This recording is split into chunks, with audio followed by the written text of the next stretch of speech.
The rain hammered against our Victorian's windows like bullets, and I should have taken that as an omen. Instead, I was pouring another round of whiskey for the worst mistake of my life. "Your turn, Nick," my wife Vivian purred from across our mahogany dining table, her emerald eyes glittering with something I couldn't quite place. Truth or dare? I glanced around at our little Friday night gathering. My younger brother Eric lounged in his chair like he owned the place, which wasn't far from the truth considering he'd been crashing in our guest room for 3 months. Vivian's best friend Sienna sat beside him, her predatory smile suggesting she knew secrets I didn't. "Truth," I said, taking a sip of the Jameson. As an architect, I'd built my career on solid foundations and honest measurements. Truth seemed safer than whatever twisted dare my wife might concoct. "Boring," Eric muttered, running his fingers through his perfectly styled hair. At 37, my brother still acted like a college frat boy, complete with the entitled attitude that had cost him 3 businesses and 2 marriages. Vivian leaned forward, her silk blouse catching the candlelight. "What's the one thing you've always wanted to ask me but never had the courage?" The whiskey made me bold. "Do you ever regret marrying me instead of someone more exciting?" The silence stretched like a taut wire. Outside, thunder rolled across our quiet main suburb, and I watched my wife's face transform. Her professional HR consultant mask slipped, revealing something raw underneath. "Actually," she said, her voice dropping to a whisper that made everyone lean in, "I've been thinking about that a lot lately." Sienna giggled nervously. Eric shifted in his seat, suddenly very interested in his drink. "And?" I prompted, though part of me already knew I didn't want to hear the answer. Vivian's eyes locked onto mine, then drifted to Eric. "I keep wondering what it would be like if I'd chosen differently. Someone who takes risks. Someone who isn't afraid to go after what they want." The words hit me like a sledgehammer to the chest, but I forced a laugh. "Well, that's refreshingly honest." "My turn," Vivian said quickly, spinning the empty wine bottle between us. It pointed at Eric. "Truth or dare, little brother?" The way she said little brother made my skin crawl. There was an intimacy there, a familiarity that went beyond family dinners and holiday visits. "Dare," Eric said without hesitation, flashing that cocky grin that had charmed his way out of every consequence he'd ever faced. Vivian's smile turned predatory. "I dare you to tell Nick what you really think about his life choices." Eric's confidence wavered for just a moment. "Viv, maybe we should—" "Come on," she pressed, her voice honey-sweet with poison underneath. "It's just a game." Eric straightened up, liquid courage flowing through his veins. "Fine. You want honesty, Nick? I think you're wasting your life. You've got this successful firm, this beautiful house, this incredible wife, and you're playing it safe. You're boring. You're everything I never wanted to become." The rain seemed to get louder, or maybe it was just the blood rushing in my ears. Interesting perspective from someone who's been living off my charity for 3 months. "Boys?" Sienna interjected with a nervous laugh. "Maybe we should—" "No," Eric said, standing up so fast his chair scraped against the hardwood floor I'd personally selected and installed. "I'm tired of pretending. You think you're better than me because you've got your crap together? You think Vivian's happy with your predictable little life?" I stood too, my architect's eye automatically noting the distance between us, the furniture placement, the exits. "I think you should be grateful I didn't throw you out on the street when Sarah left you." "Sarah left because I was honest about what I wanted," Eric shot back. "At least I don't live in denial." "What's that supposed to mean?" Vivian rose gracefully, moving between us with practiced ease. "Enough, both of you." She placed one hand on Eric's chest, the other on mine. "We're all family here." But I saw it then, the way her fingers lingered on Eric's shirt, the way his breathing changed under her touch, the way they both avoided my eyes. "I need some air," I said, stepping back from her reach. "Nick, don't be dramatic," Vivian called as I headed for the door. I grabbed my jacket from the hallway closet. "Just getting some perspective." The rain soaked through my clothes within seconds, but I didn't care. I stood on our wraparound porch, the one I'd designed and built with my own hands, and tried to process what I'd just witnessed. The touches, the looks, the way Eric had defended his honesty like it was a virtue instead of a weapon. Through the dining room window, I watched the 3 of them huddled around the table. Sienna was gesturing frantically, clearly trying to play peacemaker, but Vivian and Eric sat close together, too close, their heads bent in conversation. My phone buzzed, a text from Vivian. "Come back inside. We need to talk." Instead, I walked to my truck. The engine turned over with a reliable rumble, unlike everything else in my life, apparently. I sat there for a long moment, watching the warm light spill from our windows onto the rain-soaked driveway. Another text.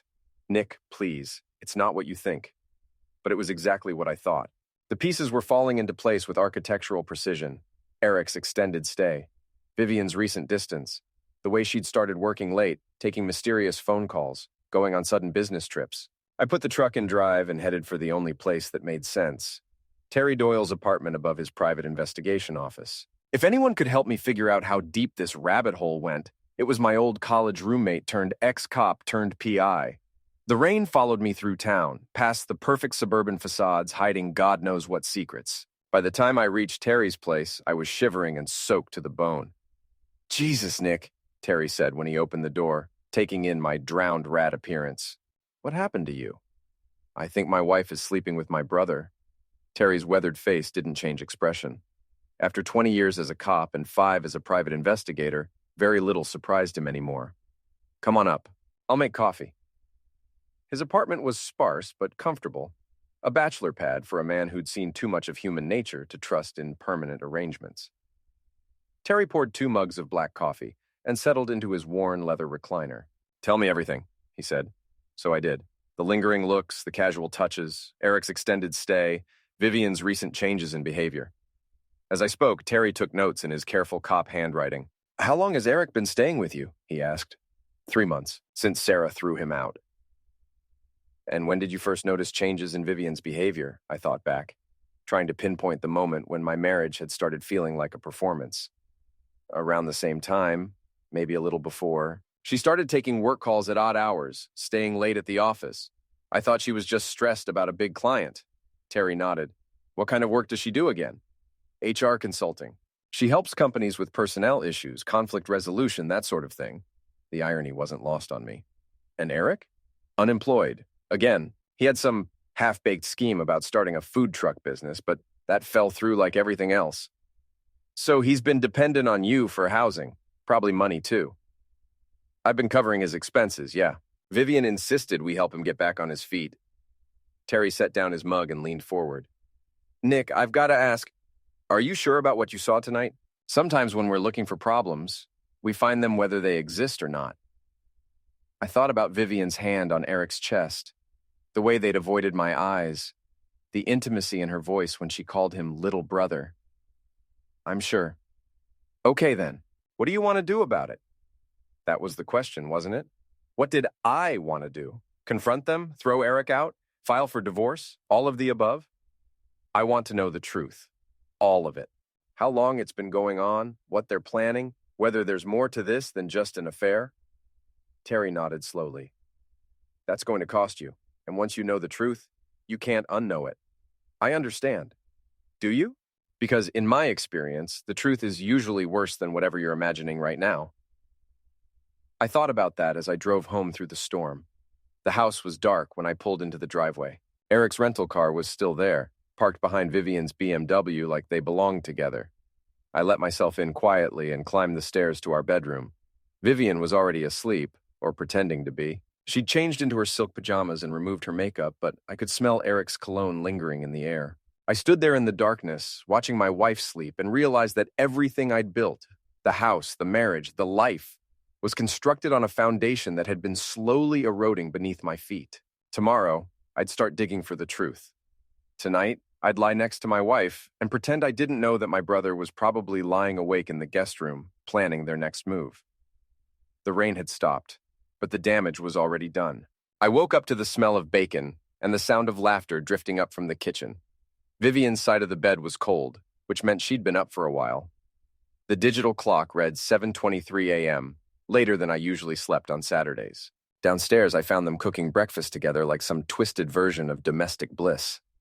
Vivian stood at the stove, her hair pulled back in a messy bun, wearing the silk robe I'd bought her for Christmas. Eric sat at the kitchen island, still in his pajama pants and a t-shirt, scrolling through his phone.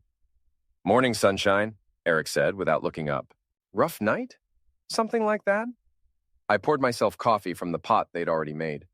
"Thanks for cleaning up after the party." Vivian glanced over her shoulder. "Sienna helped before she left. You disappeared so suddenly. We weren't sure if you were coming back. Just needed some air." "In a thunderstorm?" Eric's tone was mocking. Very dramatic. I studied my brother's face, looking for signs of guilt or nervousness. Instead, I found smugness and something that looked suspiciously like ownership. He was comfortable here. Too comfortable. "I'm thinking about taking a trip," Vivian announced, sliding scrambled eggs onto 3 plates. "There's a conference in Portland next weekend. HR Strategies for the Modern Workplace." "Portland, Oregon?" I asked, though I was pretty sure I knew the answer. "Maine, just a couple hours drive." Eric suddenly perked up. "Hey, I could drive you. I've been meaning to check out that food truck scene up there anyway." Of course he had. I watched them exchange a look that lasted just a fraction too long. "That's not necessary," I said. "I could drive Vivian if she needs transportation." "Actually," Vivian said, not meeting my eyes, "Eric already offered, and you've got that big presentation for the Morrison Project on Monday. I don't want to add to your stress. The Morrison Project, a $50 million commercial development that would make or break my firm's expansion plans." She was right that I needed to focus on it, which made her timing suspiciously convenient. "Besides," Eric added, "it'll give us a chance to catch up. We barely talked last night before you stormed out." I bit back my first 3 responses, all of which would have started a fight I wasn't ready to finish. "Sure, sounds like a plan." After breakfast, I retreated to my home office to work on the Morrison presentation. Through the window, I could see Eric and Vivian in the backyard, supposedly discussing garden plans for spring. But their body language told a different story. The way they stood just a little too close, the way Vivian touched his arm when she laughed, the way Eric's eyes followed her movements. My phone rang. Terry. "I did some preliminary checking last night," he said without preamble. "Your wife's been getting a lot of calls from a number registered to your brother." "How many calls?" 47 in the past month. Some lasting over an hour." My stomach dropped. "When?"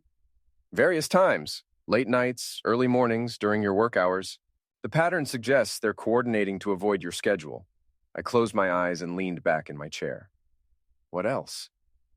"Eric's been using credit cards to pay for hotel rooms. 3 different locations, all within driving distance of your house. The dates correspond with some of Vivian's supposed business trips." "Can you prove she was with him?" "Not yet, but I'm working on it. I've got a contact at one of the hotels who might be able to pull security footage."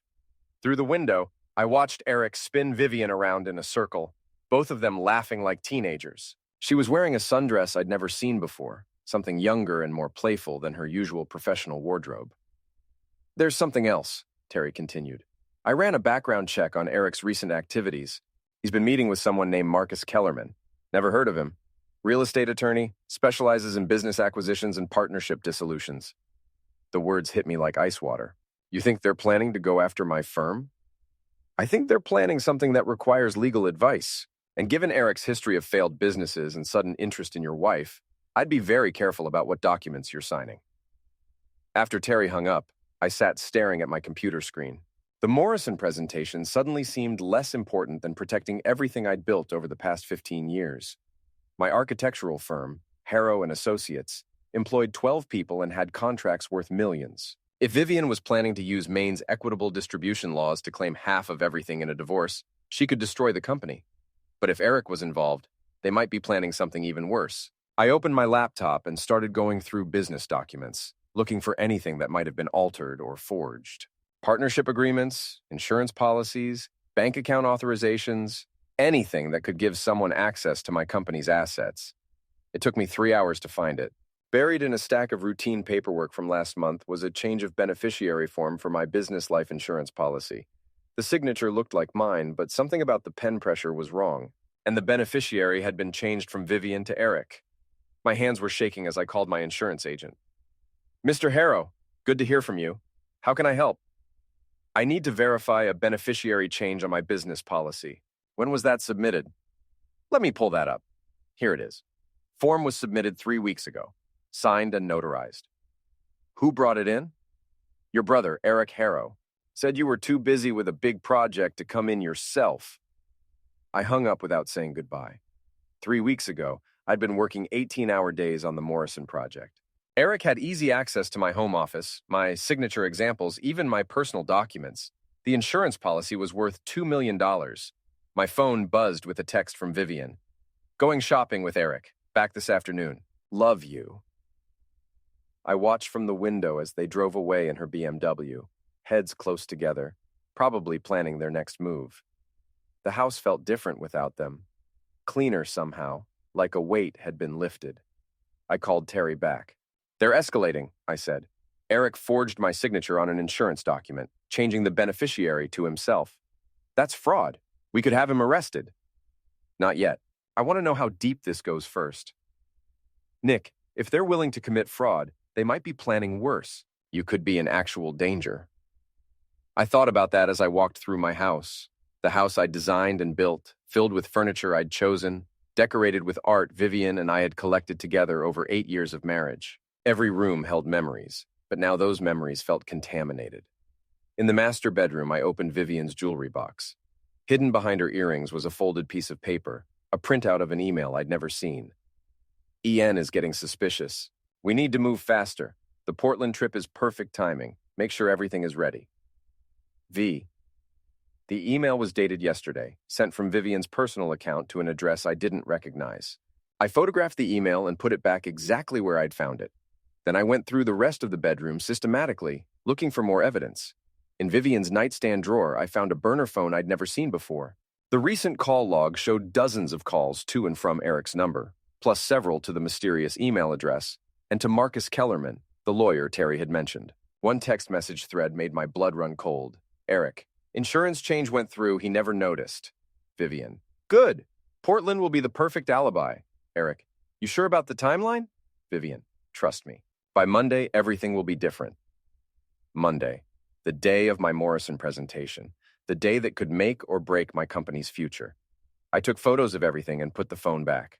Then I sat on the edge of the bed I'd shared with my wife for 8 years and tried to figure out what they were planning. The insurance beneficiary change suggested they expected me to die. The timeline suggested it would happen soon. And the Portland trip gave them a perfect alibi. They'd be hours away when whatever they had planned went down. My phone rang. Unknown number. Mr. Harrow, this is Detective Sarah Chen with the Maine State Police. We need to speak with you about a matter concerning your business. Can you come to the station this afternoon? What kind of matter? We've received allegations of financial irregularities at your firm. Nothing urgent, but we'd like to clear this up as soon as possible. I felt the trap closing around me. What kind of allegations? It's better if we discuss this in person. Are you available at 3 p.m.? After I hung up, I called Terry. They're framing me for something, I said. The police want to see me about financial irregularities at my firm. Don't go alone. Get a lawyer. I don't have anything to hide. Nick, listen to me. If they're willing to commit insurance fraud and whatever else they're planning, they've probably been setting you up for weeks. Every document you've signed, every transaction you've authorized, they could have been building a case against you. I thought about all the papers Eric could have accessed in my home office, all the times he'd been alone in the house while I was at work. How many signatures had he forged? How many documents had he altered? What do I do? Fight back, but smart? We need evidence of what they're really planning, and we need it before Monday. As I hung up, I heard Vivian's BMW pulling into the driveway. I quickly closed my laptop and tried to look like I'd been working on the Morrison presentation all day. They came in laughing, loaded down with shopping bags from expensive stores I couldn't afford on my architect's salary. But Vivian could, with her HR consulting business that had been mysteriously thriving lately. How was your day, honey? Vivian asked, kissing my cheek with lips that tasted like lies. Productive, I said. How was shopping? Eric has excellent taste, she said, shooting him a look that made my skin crawl. He helped me pick out something special for Portland. Can't wait to see it. But I already knew I'd never get the chance. Whatever they had planned for Monday, it was designed to ensure I'd never see anything again. The foundation of my life was cracking, but I wasn't going down without a fight. Sunday morning brought the kind of crisp October air that usually made me grateful to live in Maine. Instead, I felt like I was suffocating. Vivian and Eric had left for Portland an hour ago, their overnight bags packed with clothes and secrets. I waited until their car disappeared around the corner before calling Terry. They're gone, I said. We have maybe 24 hours to figure out what they're planning. I'm already on it. Meet me at the office. Terry's PI office occupied the second floor of a converted warehouse downtown. The building had good bones. I'd actually consulted on its renovation 5 years ago. Now it felt like a fortress, the only safe place left in my rapidly shrinking world. Coffee's fresh, Terry said when I arrived. He'd spread files across his desk like a war room briefing. I've been busy since yesterday. What did you find? More than you're going to like. He handed me a manila folder. Eric's been planning this for months, maybe longer. The hotel meetings, the lawyer consultations, even some financial moves you don't know about yet. I opened the folder and felt my world tilt. Bank statements showing large cash deposits into Eric's accounts, credit reports indicating he'd applied for loans using my business as collateral, photos of him meeting with Marcus Kellerman at various restaurants around town. How is this possible? I never authorized him to use my business information. You didn't have to. He's been living in your house, accessing your files, probably photographing documents when you weren't around. With enough personal information, he could have opened accounts in your name or used your business credentials for loan applications. I flipped through more photos. Eric at my bank, talking to a loan officer. Eric at the courthouse, filing papers I couldn't identify. Eric at a storage unit facility, loading boxes into his car. What's in the storage unit? I'm working on that, but based on the timing, I think he's been removing evidence from your house and office. Anything that might contradict whatever story they're planning to tell. My phone buzzed. Text from Vivian. Hotel is lovely. Eric says hi. Miss you already. The casual cruelty of it made my hands shake. There's more, Terry said. I contacted my friend at the Portland hotel where they're supposedly staying. They checked in all right, but they requested a room with 2 beds that they specifically asked to have converted to 1 king bed. So they're not even trying to hide it anymore. It gets worse. I pulled the phone records for that burner phone you found. Vivian's been in contact with more people than just Eric and the lawyer. There's a private investigator in Portland, a forensic accountant, and someone who works for the State Insurance Commission. I stared at the phone numbers, trying to make sense of the pattern. They're building a case against me. That's what it looks like. The forensic accountant specializes in uncovering hidden assets and financial fraud. The insurance investigator handles suspicious death claims. The room went cold. Death claims? Terry's expression was grim. Nick, I think they're planning to eliminate you and make it look like a life ending. The insurance fraud, the financial irregularities they've probably planted, the timeline leading up to your big presentation, it all adds up to a man under pressure who couldn't handle the stress anymore. I sat down heavily in the client chair. But the beneficiary change. If I die, Eric gets the insurance money, not Vivian. That doesn't make sense if they're having an affair. Unless they're planning to get married after you're dead. Or unless this isn't just about the affair. What do you mean? Terry pulled out another file. I did some digging into Eric's financial situation. It's worse than you thought. He doesn't just owe money to banks. He owes money to some very unpleasant people. The kind who break legs first and ask questions later. The photos in this file showed Eric meeting with men I didn't recognize in parking lots and dive bars. Men with the kind of faces that suggested violence was a business expense. How much does he owe? Conservative estimate, $500,000, maybe more?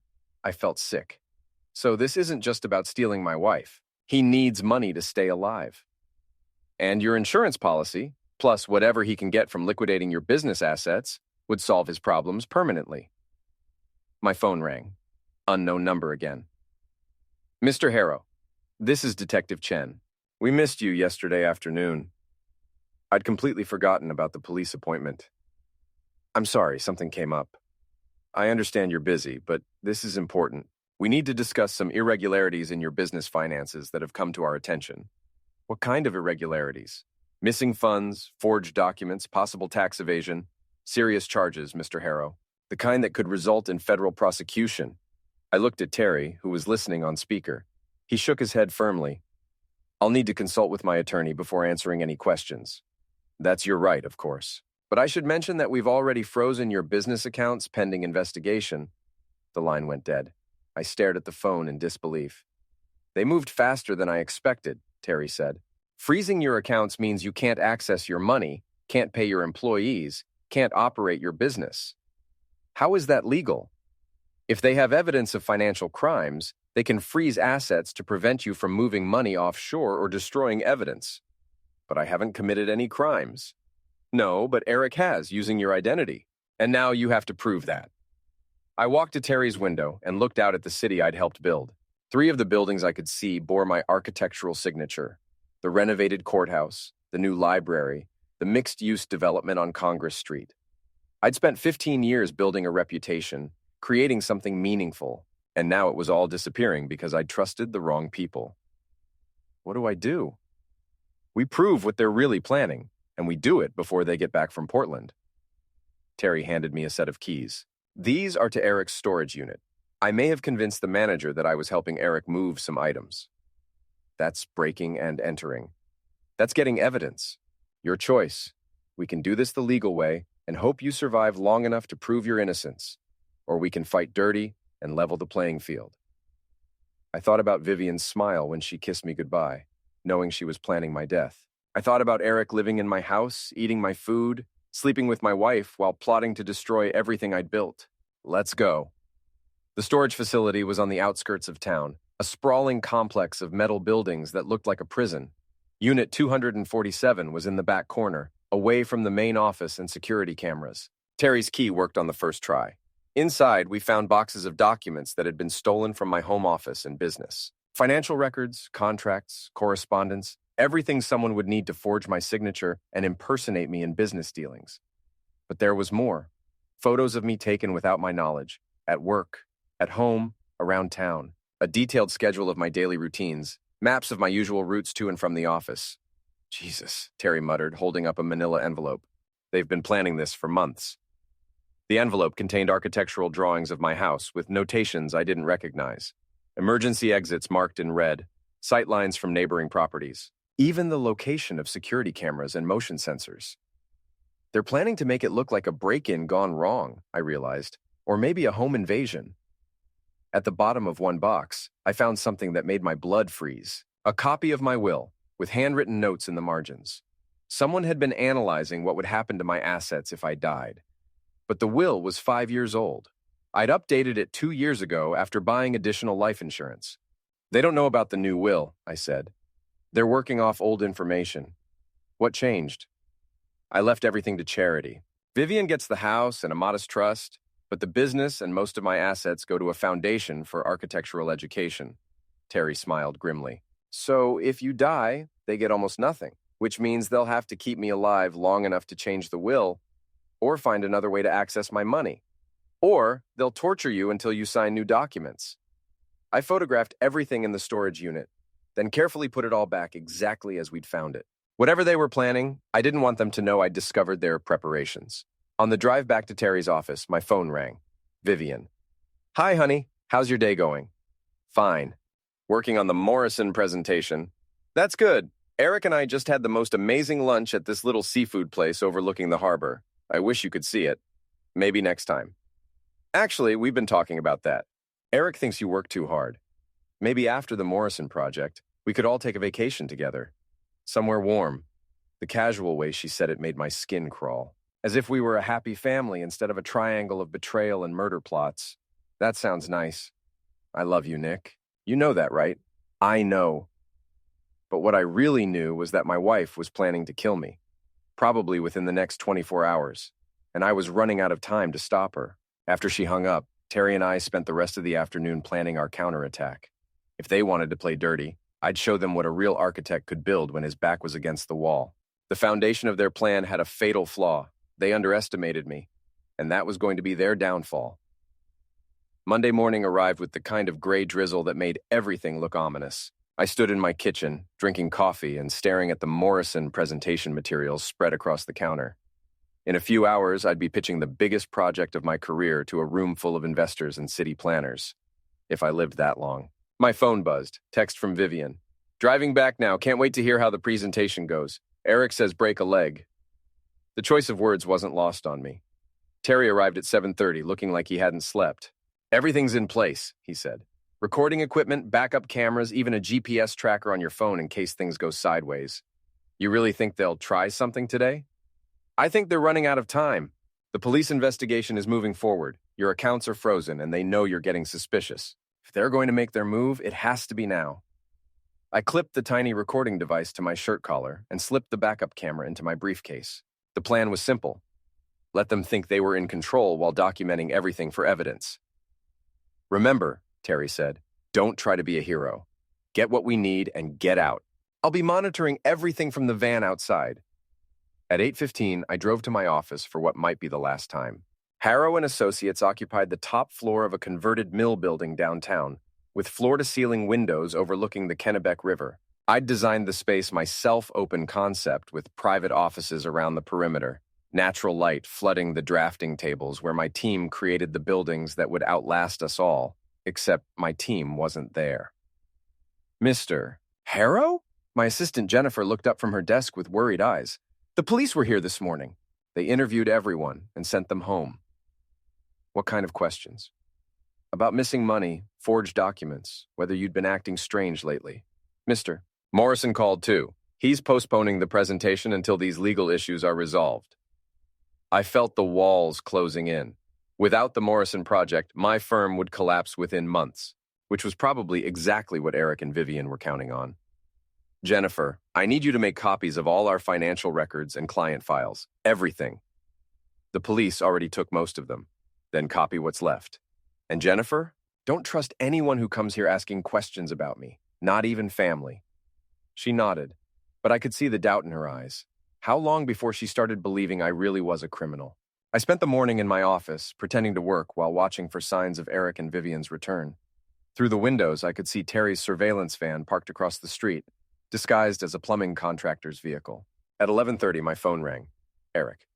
Hey, brother, we're back. Vivian wants to take you to lunch to celebrate the presentation. How did it go? It was postponed. Oh, no. What happened? The fake concern in his voice made me want to reach through the phone and strangle him. Some legal issues came up, nothing I can't handle. That's terrible. Well, lunch will cheer you up. Meet us at Rosario's at noon. Rosario's was an Italian place downtown, close to my office, but far enough from the main business district to avoid crowds. Perfect for a confrontation. I'll be there. Great. And Nick? Don't worry about the legal stuff. Family sticks together. I arrived at Rosario's 15 minutes early and chose a table with clear sightlines to all exits. The lunch crowd was light, mostly business people grabbing quick meals between meetings.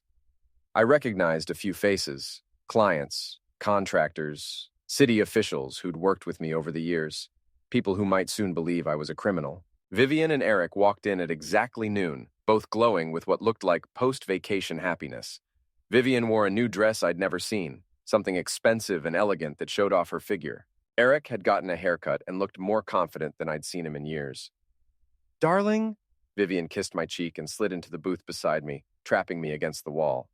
Eric sat across from us, his smile sharp as a blade. So, tell us about this legal trouble, Vivian said, her hand resting on my thigh. What kind of issues? The police think there are financial irregularities at my firm. Missing money, forged documents. That's insane, Eric said. You're the most honest person I know. Who would accuse you of something like that?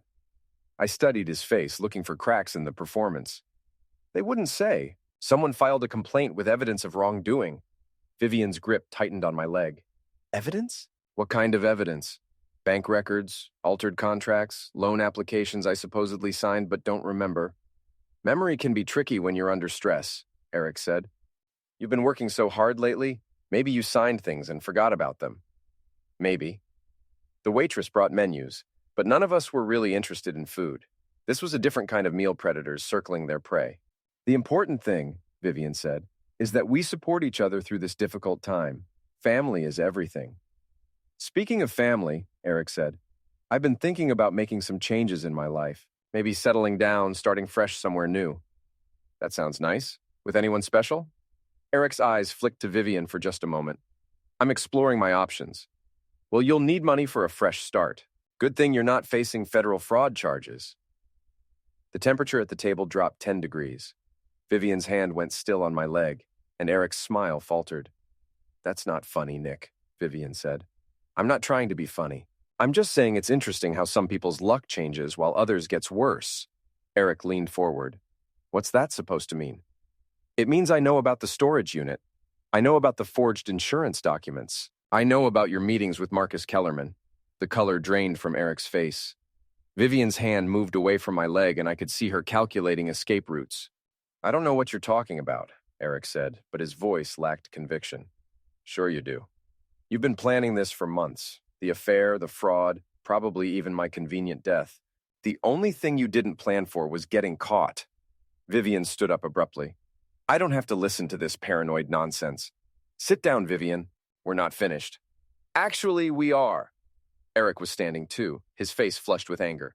You're obviously having some kind of breakdown, Nick. The stress, the accusations. Maybe you should see a doctor. Maybe you should see a lawyer. You're going to need one. That's when Eric made his mistake.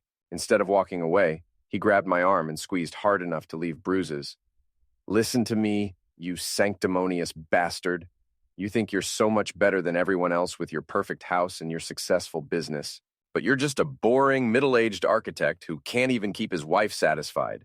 Eric, stop! Vivian hissed, looking around at the other diners who were starting to stare. But Eric was beyond caring about appearances. You want to know the truth?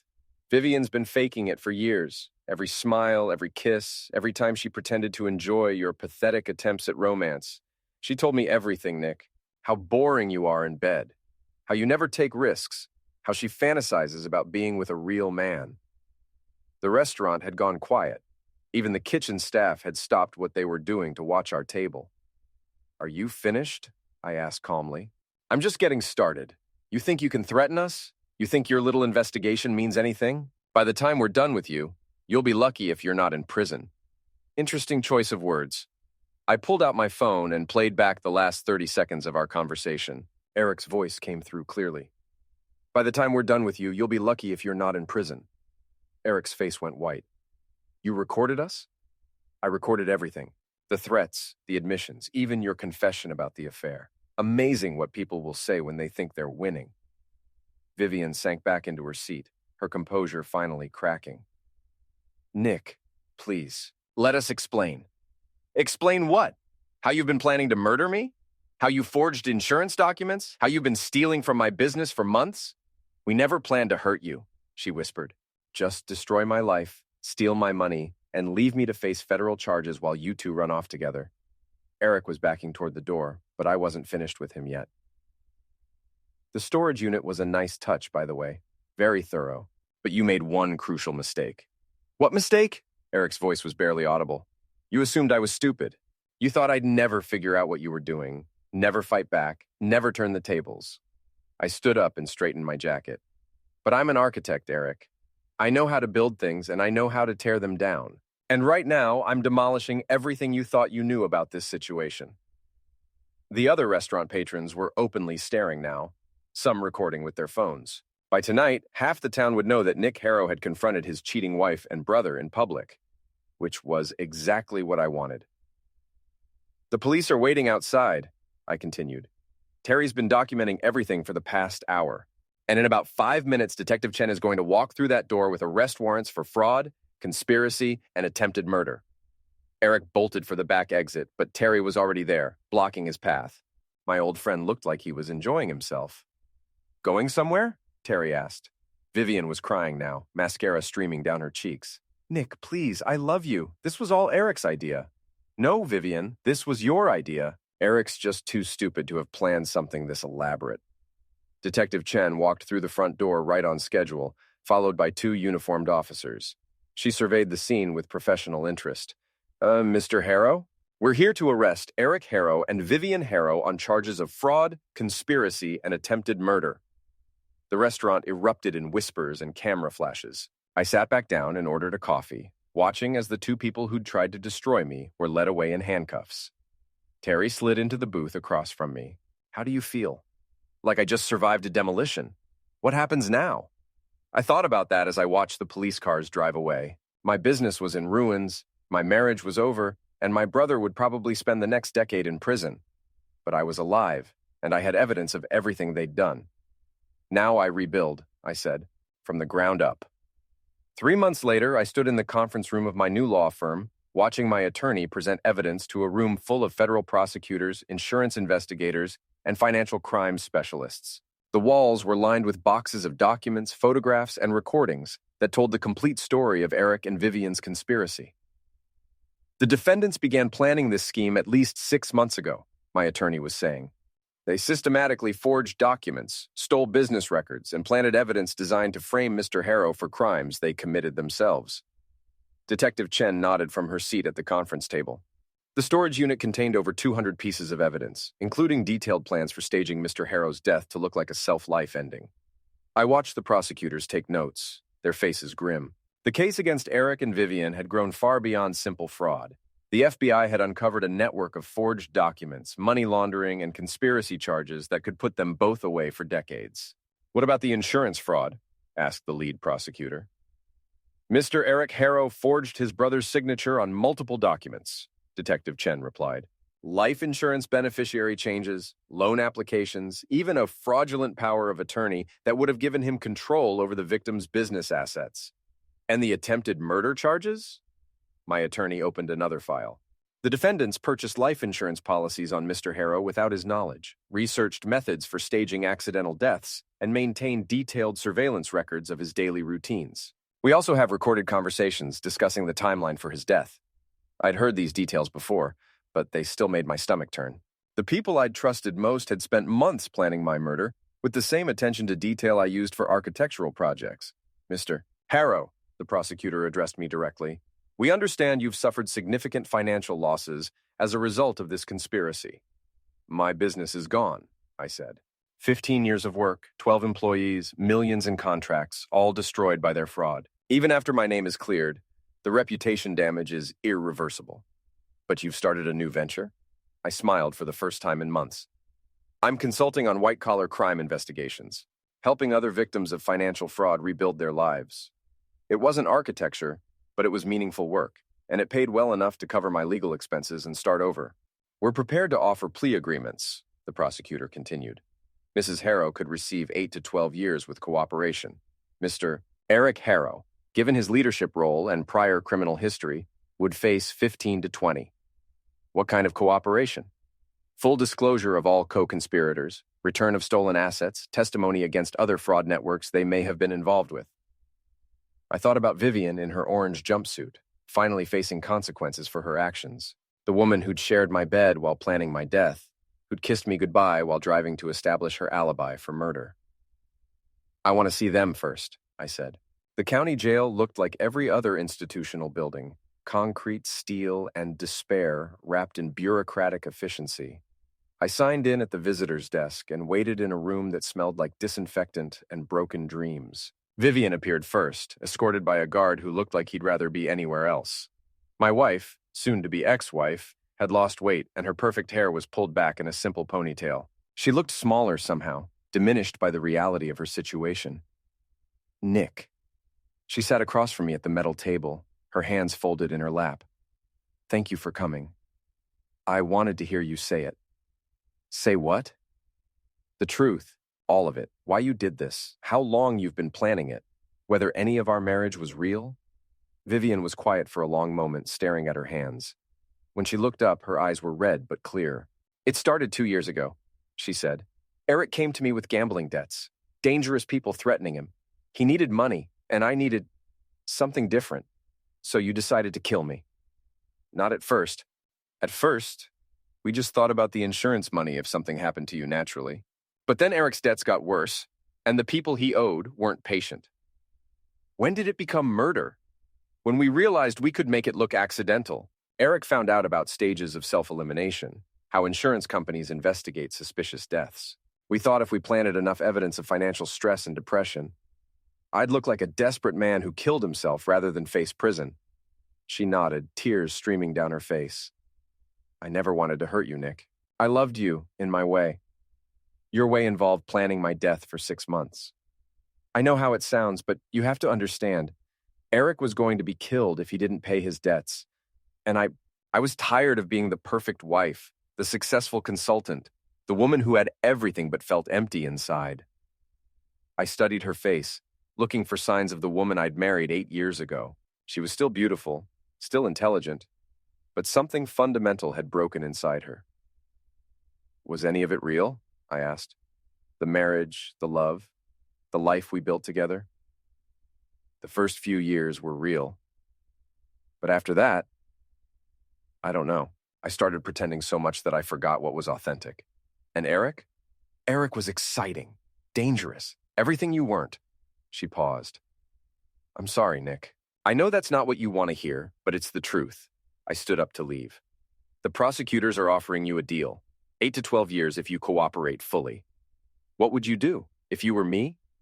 I'd take the deal, because the alternative is spending the rest of your life in prison, and even you don't deserve that. Eric looked worse than Vivian. Jail didn't suit him. His charm meant nothing to guards and inmates who'd seen every con game ever invented. He'd lost the cocky confidence that had carried him through life, replaced by the hollow-eyed desperation of a man facing real consequences. "You look good, brother," he said, but his heart wasn't in it. "You look like hell." "Yeah, well, orange isn't my color." He tried to smile, but it came out as a grimace. "I hear you're doing well. New business, new life. No thanks to you. Look, Nick, I know you hate me. I know what we did was unforgivable. But I need you to understand. I was desperate. The people I owed money to, they don't negotiate. They don't give extensions. They break bones and burn down houses. So you decided to break my life instead. I thought it would be clean. Quick. You'd never know what hit you. And Vivian and I could disappear with enough money to start over somewhere safe." I leaned back in my chair. "You really thought you could get away with murdering me? We had it all planned out. The financial evidence, the depression narrative, even the self-elimination note. It would have looked like you couldn't handle the pressure of the fraud investigation. Except there was no fraud investigation until you created one." Eric's face crumpled. I know how ducked up it was. But I was scared, Nick. More scared than I've ever been in my life. So you decided to make me scared instead. I never wanted it to go this far. When we started, it was just about borrowing some money from your business accounts. But then the debts got bigger, and Vivian got more involved, and everything spiraled out of control. I stood up. "The prosecutors want you to testify against your other co-conspirators. The lawyer, the forensic accountant, whoever else helped you. What do you think I should do?" "I think you should tell the truth for once in your miserable life. Maybe it won't save you, but it might save someone else from going through what I went through." "Nick, wait." Eric reached across the table, but I pulled back. "I know I have no right to ask this, but do you think you'll ever be able to forgive me?" I looked at my brother, the man who'd shared my childhood, my home, my trust, and tried to find some remnant of love or family loyalty. "I don't know," I said honestly. "Right now, I'm just trying to figure out how to rebuild my life." "I understand, but maybe someday. Maybe someday I'll understand why you did this, but forgiveness? That's going to take a lot longer than 8 to 20 years. I walked out of the jail into bright afternoon sunlight, feeling lighter than I had in months. The confrontation I'd been dreading was over, and I'd survived it intact. My phone buzzed with a text from Terry. "How did it go?" "Better than expected," I replied. "Ready to start the next chapter." That evening, I sat in my new apartment, a modest place downtown, nothing like the Victorian mansion I'd shared with Vivian, and opened a bottle of wine. Through the windows, I could see the city lights reflecting off the river, the buildings I'd helped design standing strong against the night sky. My old life was gone, destroyed by betrayal and greed. But I was still here, still breathing, still capable of building something new. The foundation was solid. The rest was just a matter of time and effort, and I had plenty of both. 6 months after the arrests, I walked into the federal courthouse for Eric and Vivian's sentencing hearing. The media attention had died down, but a few local reporters still lingered in the hallway, hoping for a final quote about the architect who'd exposed his own family's murder plot. I ignored them and took my seat in the gallery, watching as my former wife and brother were led to the defendant's table in shackles. Vivian wore a conservative navy suit that made her look like the HR consultant she'd once been. Eric had lost more weight and looked older, worn down by months of incarceration. Their attorneys sat beside them, expensive suits and briefcases full of legal strategies that couldn't change the fundamental facts of the case. The evidence was overwhelming, the confessions were recorded, and the jury had taken less than 2 hours to convict on all counts. Judge Patricia Morrison, no relation to my former client, reviewed the sentencing documents with the methodical precision of someone who'd seen every variation of human greed and stupidity. The defendants in this case orchestrated one of the most elaborate fraud and conspiracy schemes this court has encountered, she began. They forged documents, stole business assets, manipulated financial records, and planned the murder of a family member for monetary gain. I watched Eric's shoulders slump as the judge detailed his crimes. Fraud, conspiracy, attempted murder, money laundering, the charges read like a catalog of white-collar crime. Mr. Eric Harrow, you have been convicted on 17 felony counts. The prosecution has recommended a sentence of 25 years in federal prison with no possibility of parole for 15 years. Eric stood when his attorney nudged him. Your Honor, I know what I did was wrong. I was desperate and scared, but that's no excuse for trying to hurt my brother. I accept full responsibility for my actions. The judge wasn't impressed. Mr. Harrow, your desperation led you to plan the murder of a man who had supported you financially and emotionally for years. Your actions destroyed his business, damaged his reputation, and caused immeasurable psychological trauma. She paused, looking directly at Eric. This court sentences you to 22 years in federal prison, with no possibility of parole for 18 years. You will also pay full restitution to your brother for his financial losses, estimated at $2.3 million. Eric sat down hard, his face pale. 22 years meant he'd be nearly 60 when he got out, assuming he survived that long in federal prison. Mrs. Vivian Harrow, the judge continued, you have been convicted on 12 felony counts. While your cooperation with prosecutors has been noted, your role in planning your husband's murder cannot be overlooked. Vivian stood more gracefully than Eric, her composure intact despite the circumstances. Your Honor, I know I betrayed the trust of a good man who loved me. I will regret my actions for the rest of my life. Mrs. Harrow, you used your position as a wife and trusted partner to gather information for a murder plot. You manipulated financial records, forged documents, and created false evidence designed to frame your husband for crimes you committed. The judge's voice grew colder. This court sentences you to 15 years in federal prison, with no possibility of parole for 12 years. You will also pay restitution and surrender all marital assets to your husband. Vivian's composure finally cracked. 15 years meant she'd be in her 50s when she got out. Her career destroyed, her reputation ruined, her beauty faded by prison life. As the guards led them away, Vivian looked back at me one last time. I saw regret in her eyes, maybe even genuine remorse. But I also saw the calculating intelligence that had made her such an effective conspirator. She'd survive prison, probably even thrive in her own way. Eric, on the other hand, looked like a broken man shuffling toward a cage he'd never really escape. Outside the courthouse, reporters pressed microphones toward my face. Mr. Harrow, how do you feel about the sentences? Justice was served, I said simply. Do you plan to visit them in prison? No, that chapter of my life is closed. What's next for you? I looked up at the courthouse steps, where I'd once hoped to present architectural plans for civic improvements. Now, I was walking away from the ruins of my old life, ready to build something entirely new. I'm starting a consulting firm that helps fraud victims recover their assets and rebuild their businesses. Turns out there's a lot of demand for that kind of expertise. Any regrets about how this all played out? I thought about that question as I walked to my car. Did I regret trusting Vivian and Eric? Did I regret not seeing the signs earlier? Did I regret the aggressive way I'd exposed their plot? The only thing I regret, I told the reporter, is not playing my hand sooner. That evening, I sat in my new office, a converted warehouse space that reminded me of Terry's PI firm reviewing client files. 3 companies had hired me to investigate suspected internal fraud. 2 divorce attorneys wanted my help tracking hidden assets. A federal prosecutor was consulting with me on a complex embezzlement case. The work was satisfying in a way that architecture had never been. Instead of building structures, I was building cases. Instead of creating something new, I was uncovering hidden truths. My phone rang. Terry. Saw the news coverage, he said. How are you holding up? Better than expected. It feels good to have closure. What about the money? The restitution payments? I laughed.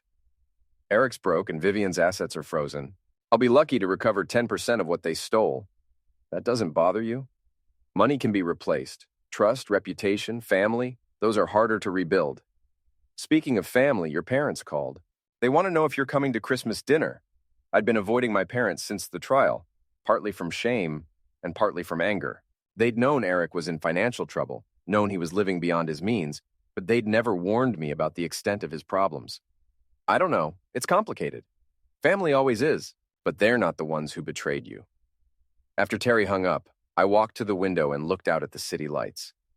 Somewhere out there in federal prisons hundreds of miles apart, Eric and Vivian were beginning their sentences, learning the rhythms of institutional life, making the adjustments that would define their next decade or more.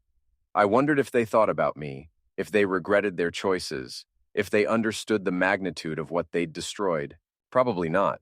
People like them rarely took full responsibility for their actions, but that wasn't my problem anymore. I opened my laptop and started working on a new case, a tech startup whose CFO had been embezzling funds through a complex shell company scheme. The patterns were familiar now. The fake documents, the manipulated records, the web of lies designed to hide theft and betrayal. I'd become an expert in human deception, a translator of financial fraud, an architect of justice instead of buildings. It wasn't the life I'd planned, but it was the life I'd built from the ashes of the old one. And for the first time in years, I was exactly where I belonged. 3 years later, I received a letter from Vivian. The return address showed she'd been transferred to a minimum security facility, probably for good behavior.